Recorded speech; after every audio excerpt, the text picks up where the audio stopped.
Hello and welcome to Dialogue. Tokyo today enters a state of emergency which will last through the 2020 Summer Olympics, with spectators to be banned from all Olympic venues in the city. With a recent surge in COVID cases, how prepared is the country to safely host the Games? And what is Japanese public opinion on hosting the most expensive Summer Olympics ever recorded? What are the potential ramifications for Prime Minister Suga, already under fire for Japan's handling of the pandemic? To help us dive into those issues, I'm joined by Paul Dong, co-founder of ER Asia Limited and was one of the official commentators during the Beijing Olympic Games. Kei Shimizu, assistant professor of political science at the University of Pittsburgh, and Phoebe Amoroso, our correspondent in Tokyo. That is our topic. I'm Zhou Yue.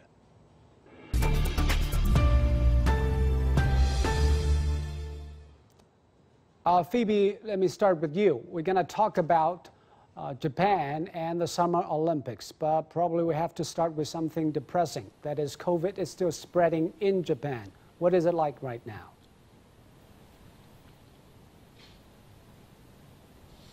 Absolutely. Well, cases have been rebounding in Tokyo since June the 21st. That was when the capital moved from what's a state of emergency into a quasi-state of emergency, and restrictions were weakened. So cases have risen day on day. They hit over 900 last week, which was the highest since mid-May. And nationwide, cases reached over 2,400 on Saturday. That was the highest since early June. So we've really seen the cases tick upwards. It's important to note that Japan has not been as badly affected as many other countries by the pandemic, but it's logged close to 15,000 deaths, and the majority of these have been this year. In particular, concern currently is the Delta variant. It's believed to account for about 30% of new cases. And even with this new state of emergency, this is the fourth that Tokyo has entered. People are growing increasingly tired. Just data from today, the first day of major stations, foot traffic only declining by about, less than 2%. So there's a concern as to how effective these measures will actually be. Are the Japanese still waiting for the Olympics Games? How are they going to watch the Games? How are they going to celebrate the Games?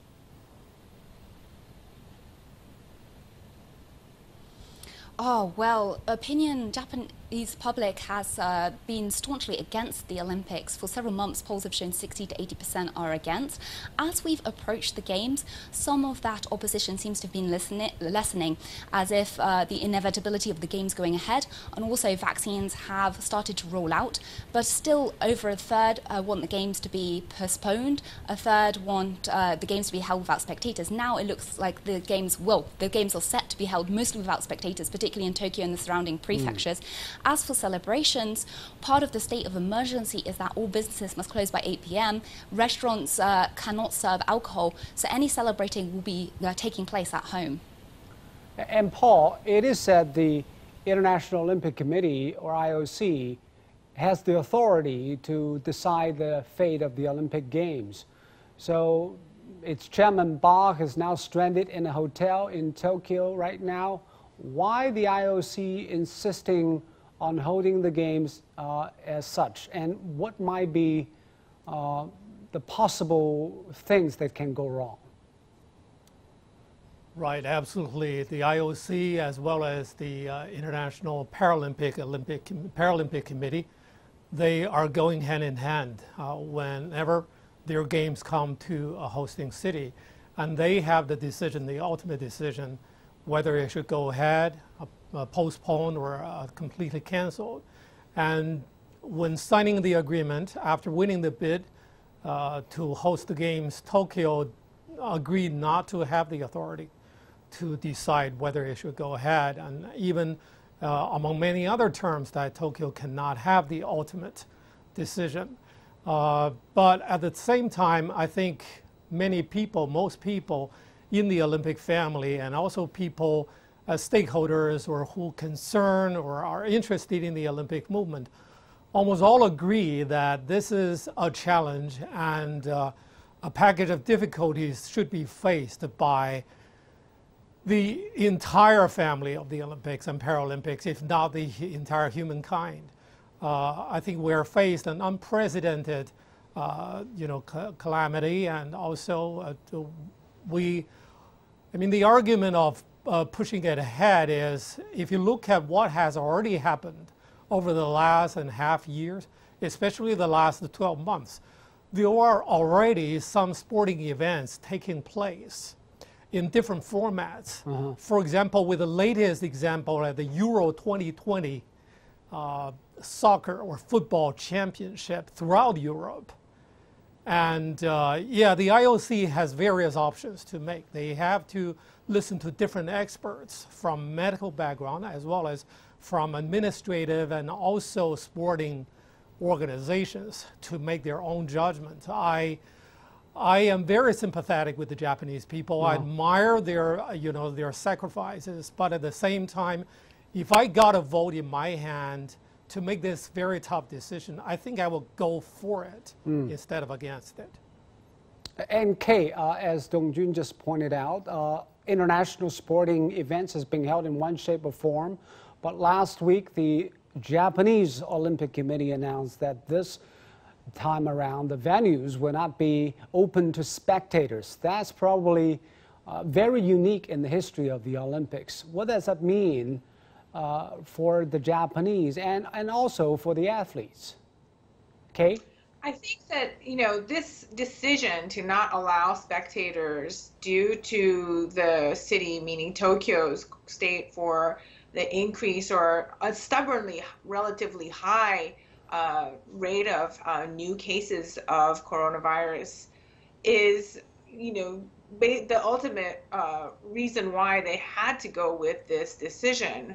It must have been a politically most difficult one because it essentially says that the current administration, the Suga administration, has failed in their ability to contain COVID-19 in Tokyo and in Japan more generally. And it's especially worrying, I think, for Japanese citizens because of these new variants that appear to be more contagious. And as Japan's ability to contain COVID-19 has depended in part on its ability to close its doors to foreign visitors for more than a year now, the Olympics means that people from all over the world, athletes and their coaches and trainers and whoever else needs to enter the country, means that Japan is now going to open its doors to all sorts of visitors that they have not had for over the year. So our preparedness here is going to be put to a challenge and is put to question in front of the Japanese citizenry. As far as athletes are concerned, and as I understand it, athletes tend to gain a lot of inspiration and energy from spectators, whoever side spectators are cheering for. And so this is, of course, going to be a most unusual Olympics. And the hope is, now that we are faced with this situation where many spectators will not be allowed to enter, that cutting-edge technology will be able to mitigate some of the loss felt by the lack of spectators. And I don't know specifically what is in store, but there's a lot of talk going on about how Japan might use its ability to use cutting-edge technology to mitigate some of those effects, not only for the athletes, but also for people watching at home. And Paul, what do you think? Because nowadays, Olympics is not just a sporting competition as it is originally meant to be. It is also a television spectacle. When we are watching Olympics, arenas with no spectators, lonely athletes competing there, what does it mean? Well, we have to acknowledge that it is not the original desire to have an empty stand while athletes from around the world are competing very decently according to Olympic rules. This is not what we originally wanted. But we have to be realistic that, in such very difficult circumstances, we have to make this decision if we should allow the athletes to go ahead in a very different atmosphere, in a little weird format. I think if they have to make a decision to stay home without it or go ahead meeting their competitors in the very authentic and original venues, And I think they have to choose the latter and let the new technologies to record all the moments for them to compete in the competitions and races. And not all Olympic sports really require the very rowdy, noisy, and cheerful environment as football or soccer or baseball or basketball. But a lot of other events, for the athletes, they prefer to go ahead and complete the races and competitions, at least in this very strange environment. Yeah, but in the end, Olympics is supposed to be a gathering of athletes, and those athletes are people. Phoebe, medical experts have warned that holding the Olympics at this time could possibly increase infections, and organizers also insist that they're taking measures to ensure everyone will be safe and secure. What are those measures? Are they going to be effective?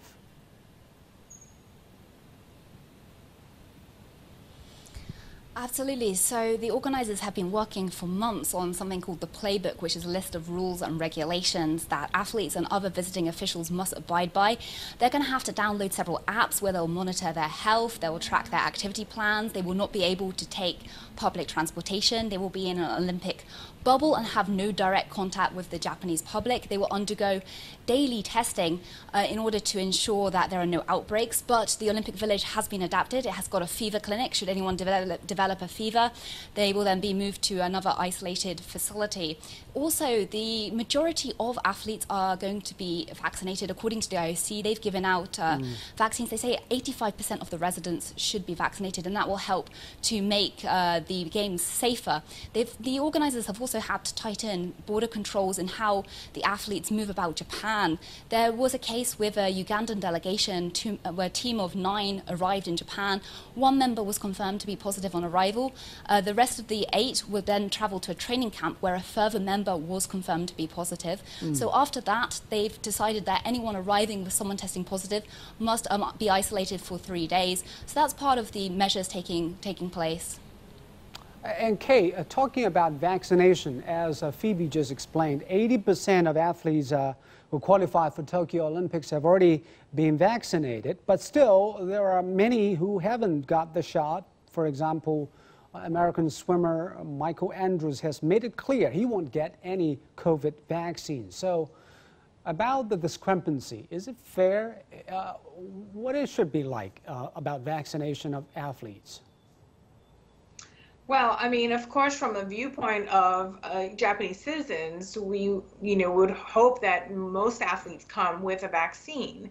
But I think that many people can also understand the trepidations and anxieties that athletes who are trying to give their peak performance during a very short span of time, who have already delayed their peak performance by a year, would be very cautious about a vaccine that could possibly have adverse reactions. And of course, some people have had some adverse reactions to the vaccine, of course. And it's also said that younger people who are healthier tend to have greater reactions. So I think that people can understand why some athletes may be very reluctant to go with the vaccine. But do you think it is fair for those who have already got the vaccination, either voluntarily or under stress? Well, I think it's difficult to say if it's fair or unfair. As far as the Olympics have not required it of all athletes, I think, they've basically left the decision up to athletes and countries themselves. I think it would be difficult to say whether it's fair or unfair. Now, if it was required of all athletes and some people still decided not to get the vaccine, then perhaps that we can, make more of a decision on fair or unfair at that point. And Paul, you know sports very well, but there's no data to support whether vaccines will affect the performances of athletes or not. And this time around, also there are other factors, like there's no spectators, there's no thrill that everybody expected. So what is your expectation of the performances of athletes this time? Well, it's very, very difficult to predict how the performances would be like compared to the past records against their own personal best. I think it will be a great success if so many countries and athletes representing them would participate in such a very, very different and historic event in Tokyo. I think by completing the games itself would be a huge success. It would be a remarkable achievement. But yes, of course, some people would believe that taking vaccination would undermine their training and their performances during the competitions if they take the results so seriously. But at the same time, let's not forget that there are several playbooks which are, very detailed guidance issued by the organizing committee of the Tokyo 2020 Olympics, requesting all participants, from athletes to officials to volunteers to everybody involved in the Olympics, to follow very strictly the social distancing and also those etiquette behaviors that you need to follow with or without prior vaccination. I think, yeah, we will be witnessing or observing, the following of such playbook guidance. I think it would be very admirable if everybody involved in the games would make sure that all the playbook details will be followed. And Phoebe, I think the people are concerned about is because of COVID. And it's worth noting that the current vaccination rate in Japan is relatively low. About 16–17% of the Japanese population has been fully vaccinated. So why is it so slow? Is it because of the supply of vaccine shots, or is it because people's reluctance to get the shot?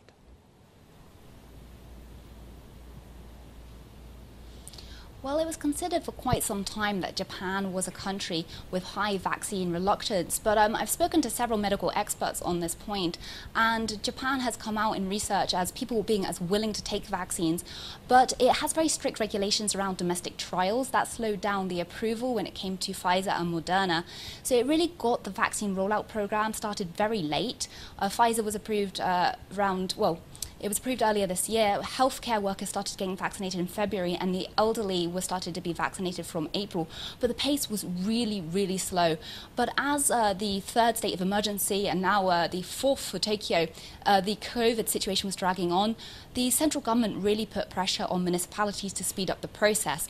Then we saw in mid-June the introduction of workplace vaccines, where large companies with over 1,000 employees could apply to vaccinate their staff and their staff's family members, and even people living nearby, and also universities were able to vaccinate their students, and that really rocketed the pace. Prime Minister Suga had set a goal of 1 million doses a day, and that was initially ridiculed by some quarters, but through that program they managed to hit 1.2 million. There is a big but, however, because suddenly demand outstripped supply, and the government has put the brakes on. This has led to a lot of anger among the population. People who are finally looking forward to getting vaccinated are now having to book appointments. Some can't book until the autumn.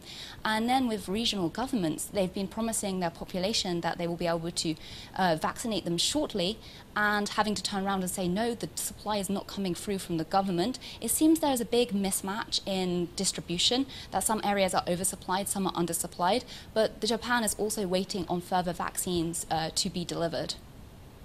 And Kay, what's the government's role in this? Obviously, it will be a big test on Suga's political ability.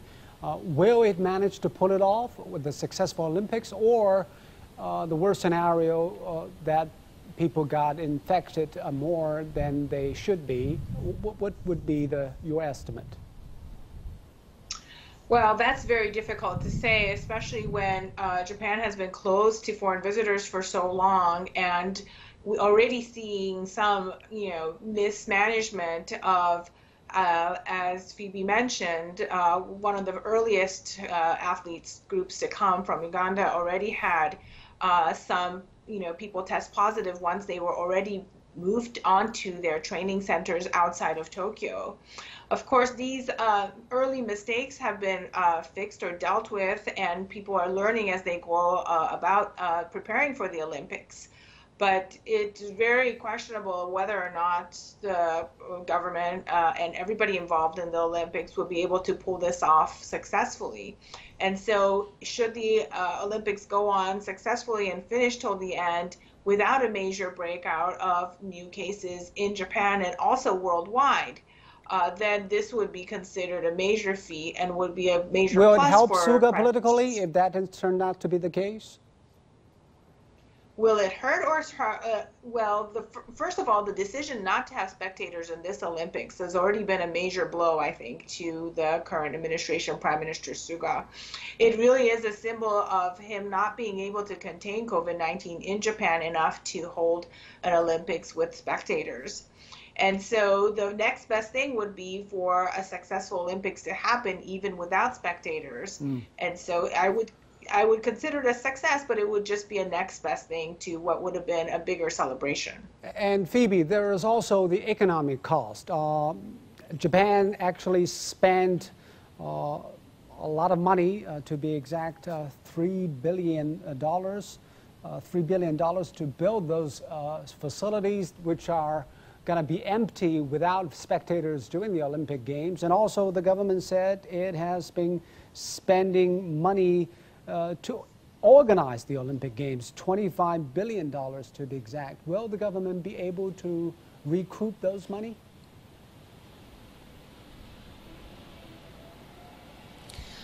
That's a good question. So the official amount spent is $15 billion, but as you mentioned, it's likely much greater than that. And now with the decision of no spectators, there are estimates from one analyst that that could cost $800 million in ticket sales alone.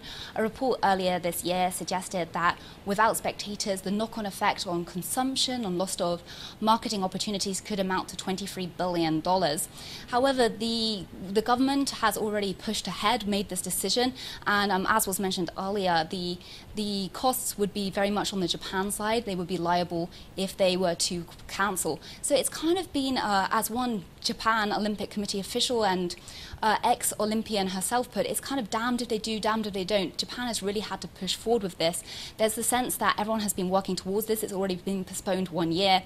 Then there's also the case of the venues themselves. The Olympic Village are going to be turned into apartments. People already scheduled to move in next year. The venues already have bookings. So whether the costs will be recuperated or not, Japan is very much recovered or not, Japan is very much on a singular track and unable to come back away from this. Speaking to people on the ground here, the general opinion is that the Japanese people, they're not against the Olympics per se. There was a huge deal of excitement, and Japan held the Olympics in 1964. It was a symbol of modernity. The Shinkansen bullet train started just a few days before, but the people here, they're not going to be able to enjoy it this year, and really there's a sense that postponement would have been the better option. However, with the obligations, with the venues, that's just not on the cards, and the organizers are pushing ahead. What the cost of this will be remains to be seen. So, Paul, it's very likely that Japan will lose money hosting the Olympic Games this time around. Will it dampen the enthusiasm of future bidders to host Olympic Games? That's a very good question. I think the issue, the financial issue, is not new even before the pandemic hit the world. I think it just pushed forward this debate by many years. If we, without the pandemic, people would still, be patient enough to postpone this debate about the next direction of the mega Olympic event should go into. I think the pandemic is pushing us now to this point. If, as the CEO of Tokyo 2020 put it, that Tokyo is providing a new model for the world of Olympics to, to accept and digest for its future direction. Yes, indeed. But I have no doubt that the Japanese people, calling for a further postponement or cancellation reflects that the Japanese people really care about the Olympics. They have their own vision and expectation for a real Olympics that they desire to host. If they don't care, they will let it go ahead. Of course, financially, they will shoulder a lot of burden in many years ahead in terms of possibly in terms of tax, because it will be very unlikely in the old format for the government. The government is one partner. There are several other partners. Tokyo itself, the organizing committee, the International Olympic Committee, they will all shoulder all the risks and losses. But I think, yeah, in the long run, people need to figure out how to do it. But I have no doubt about Japanese people's passion and enthusiasm about modern sports, because I am by no means familiar with how well Japan can do in international sports. I was in Hiroshima 1994 during the Asian Games, throughout the Asian Games, and 2002, the FIFA World Cup in Japan. I covered almost all the competitions in Japan. I know how well they can do it. All right. And Kay, how do the Japanese people want to remember this Olympics? Are they still proud of being part of it? Are they looking forward to the best performances of their athletes? Well, I think that now that the Olympics is set to go ahead, that people are extremely proud of being able to host the Olympics, certainly with a lot of trepidation about what will happen with the pandemic and whether or not the number of cases in Japan will surge as a result of it. And people are also concerned that there will be a new variant called the Japan variant or the Olympic variant or the Tokyo variant that will originate from the Olympics as a result of people from all over the world coming to celebrate the Olympics here. That said, I think that the ability, when Japan and Tokyo won the Olympic bid, there was a lot of hope placed on this celebration as a way for Tokyo and Japan as a whole to be able to showcase its vibrant culture, its vibrant economy, its vibrant society to the entire world in this new century. Okay. And so I think that now that the Olympics is going on, the hope is that it will do the best case possible, the best celebration possible under these very difficult and trying circumstances, and to still be able to show the world that Japan can pull it off even with all the burdens that have been placed upon it. Well, Paul, it is still a big sports event. What matches, what games, what do you feel most thrilled about this year's Olympic Games, especially the Chinese athletes?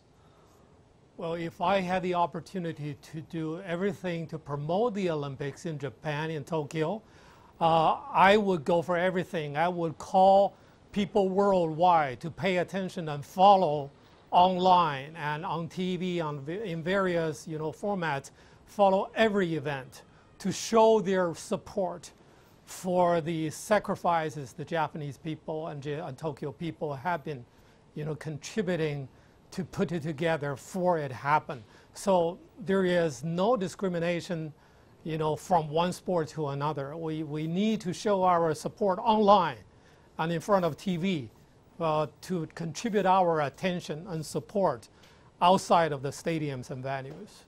About any particular team or events that you look forward to? I think the Chinese people will follow their women's volleyball team so much, of course. And what about Japanese most enthusiastic event? Okay. Yes. Well, there are many athletes that are, trying to take advantage of so-called home court advantage. It's not often that the Olympics comes to your own country, and so every Japanese athlete, I think, is trying to do their best to really put on their best performance now that they are doing it at home.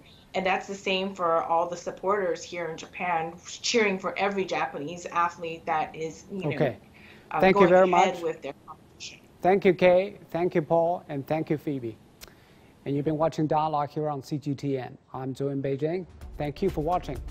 Goodbye.